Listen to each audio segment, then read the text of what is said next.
Season 5 is upon us, so the question is, which is the best archetype going into the new season?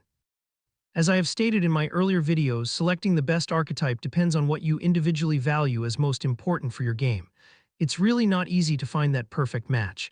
You need to try out all the different types and figure out what is the best build for your exact game.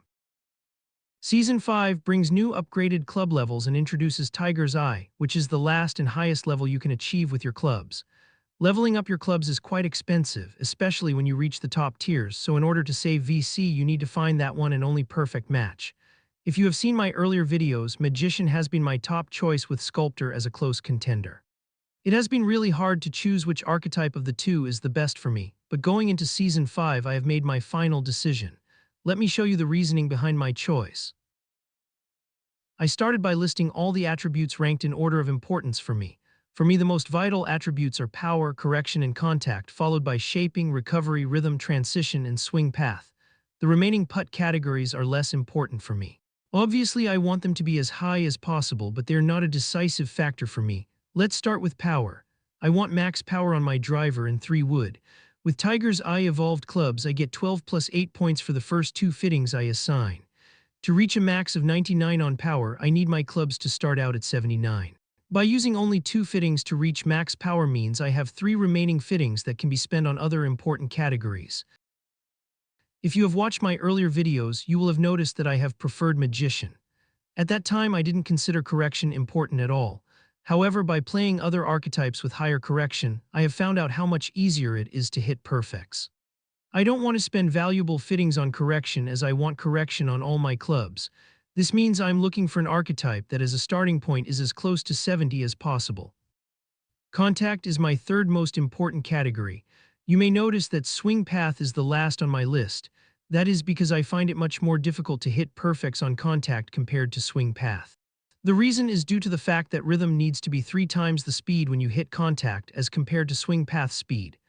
If I'm able to spend only 2 fittings on power as well as no fittings on correction, I still have 3 left to spend on the rest of the categories. With a starting point at 70 or more, I'm able to reach somewhere around 80 or 90 on contact by spending only 1 or 2 fittings. I play with a draw bias using my right thumb and I want to be able to hit fades without changing the swing bias. For me, a shaping at around 80 will work just fine. One of the benefits of using Magician is the high recovery at 75. By playing Magician, I found out the importance when you find yourself in difficult lies and heavy rough, so that's why I'm looking at recovery around 75 or higher. Rhythm and transition are important, as they impact the accuracy of your approach in short game. If possible, I want to get close to max on rhythm by using 1 or 2 fittings, especially on my wedges. Transition is important when you are in between clubs and need to partial your backswing. I partial shots on mostly irons and wedges, which is why I want to be able to bump up transition to about 80 by using 1 fitting. This means I'm looking at a starting point at around 68 for transition. At last, I have listed swing path.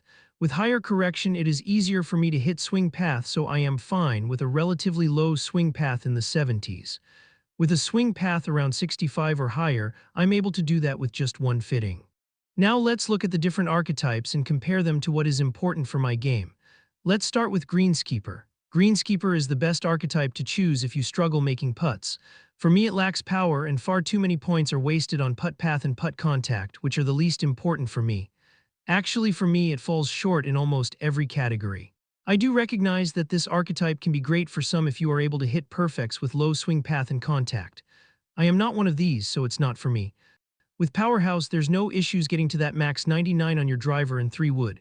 Also, Powerhouse excels when it comes to rhythm and transition, as well as putt weight and putt rhythm.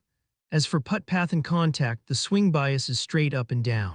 I really don't have any issues in this regard. That's why I really don't care about putt path or putt contact. For me, Powerhouse fails when it comes to contact, swing path, and correction. They all fall short of what I consider is a must for my game. You might notice that I have failed both shaping and recovery, although the starting point seems to be quite good. The reason is that I want to have a recovery of at least 75 and at the same time have a shaping of 80 or more. I don't want to use fittings on either shaping or recovery unless we're talking about certain clubs such as my hybrid where both shaping and recovery can be quite beneficial. Technician was the first archetype I used. For people new to the game, this is a very good option as swing path, contact, and correction are quite high. But it is at the expense of power. It is possible to reach max power on your driver and 3 wood by using fittings, but you have to spend so many fittings that contact will be relatively low, making it harder to hit perfect contact compared to other builds. For my game, it falls short in power, shaping, and recovery, so for me, Technician is not the right archetype. Up until the end of this season, I have been swapping between Sculptor and Magician. Lately, I have been preferring Sculptor as I found it easier to hit perfects on swing path and contact. The reason why is the higher correction at 70 compared to 53 for Magician. It just makes my swing so much easier. With Sculptor, I get the power, contact, correction, shaping, and recovery I need. Putt stats are average, but it is not important for me. On the surface, swing path seems to be too low, and I suspect many avoid Sculptor because of this. But given the fact that I don't need to spend points on correction, I can use all 25 points on swing path, getting to a starting point at 73. On top of that, I can add one fitting and get to 85. So in my book, it lives up to all what I consider important to my game. Magician has been my favorite choice for quite some time. It's got the power, the contact, the shaping, the recovery, and it's got great rhythm and transition. It does fall short when it comes to correction though. However, given that I don't value swing path very high, it might work for me still. Let's take a closer look at a comparison between my Magician and Sculptor builds and see if I can make a final decision once and for all. What you see is my player attribute points for Magician and Sculptor. It's very clear that both can fulfill my requirements. There are very slight differences. Sculptor excels when it comes to swing path, whereas Magician has better rhythm and transition. Given the fact that I value rhythm and transition higher than swing path, I am choosing Magician as the best build for me going into Season 5. Let's take a closer look at my Magician build. Let's start with power. Max power means you can hit par 4s in 1 and par 5s in 2. If you have a Tiger's Eye evolved driver, you can gain 20 points if you add 2 power fittings.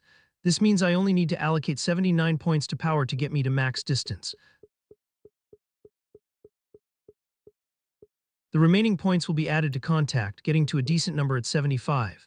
Correction is too low for me at 53. As I value correction higher than swing path, I will add 17 points to correction to reach 70 points. This means swing path will be 65.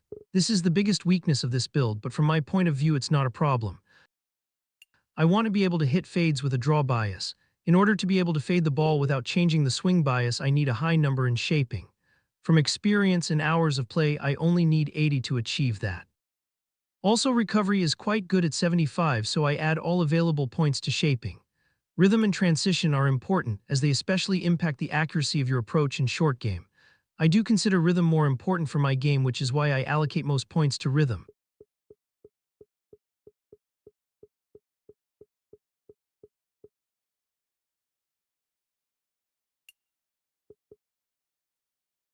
With one fitting, I am able to get to max 99 on rhythm and 81 on transition.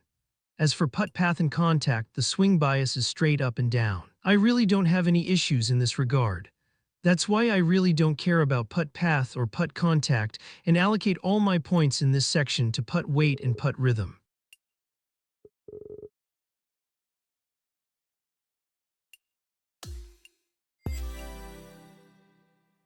Now let's look at my fittings. As I said earlier, I want max distance on my driver and 3 wood.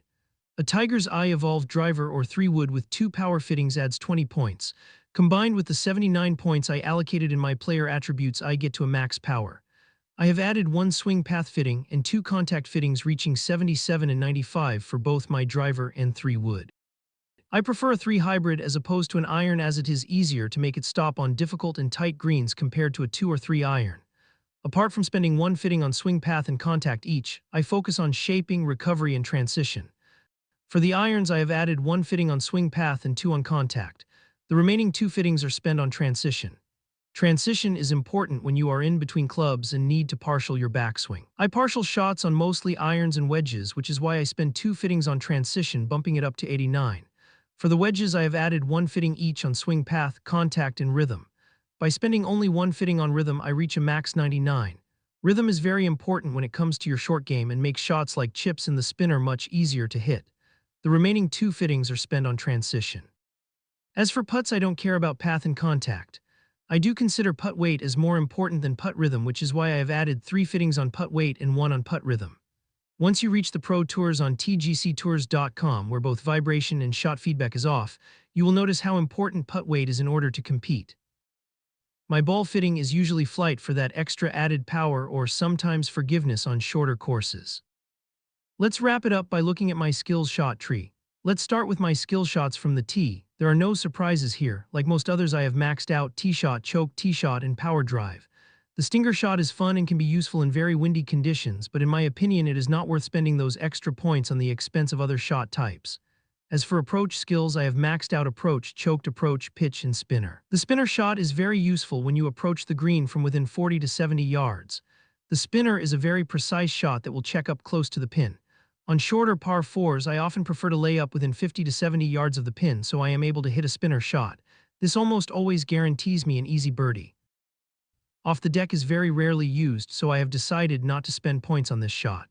If I find myself unable to reach a par 5 and 2, I take my medicine and lay up. As goes for recovery skills, I have chosen to maximize the flop and the super flop shots. These are shots that I use very often, several times during every round, and are extremely useful if you want to stick the ball close to a pin on a very tight green. The punch shot is rarely used, and it's a very easy shot to hit even without spending any skill points. So no need to waste points on the punch shot. As you saw in my build, I have a very high recovery at 75, so it is relatively easy for me to hit good shots out of difficult lies. There is really no need for me to spend skill points on a special shot such as the recovery shot. When I find myself in a bunker, I use either the splash or pick shot. When these shots are out of reach of the green, I use the pitch or approach shot. No need for any other type of shot is needed to get out of bunkers. On the green, I have maxed out chip and putt shots as these are some of the most used shots during a round. I have activated level 3 of the green reader skill. This means that every square on the green is exactly 1 yard wide, making it much easier for me to adjust for wind, lie, and elevation. Thank you for watching this video. If you find it useful, don't forget to like and subscribe. It really means a lot to me. Enjoy the game.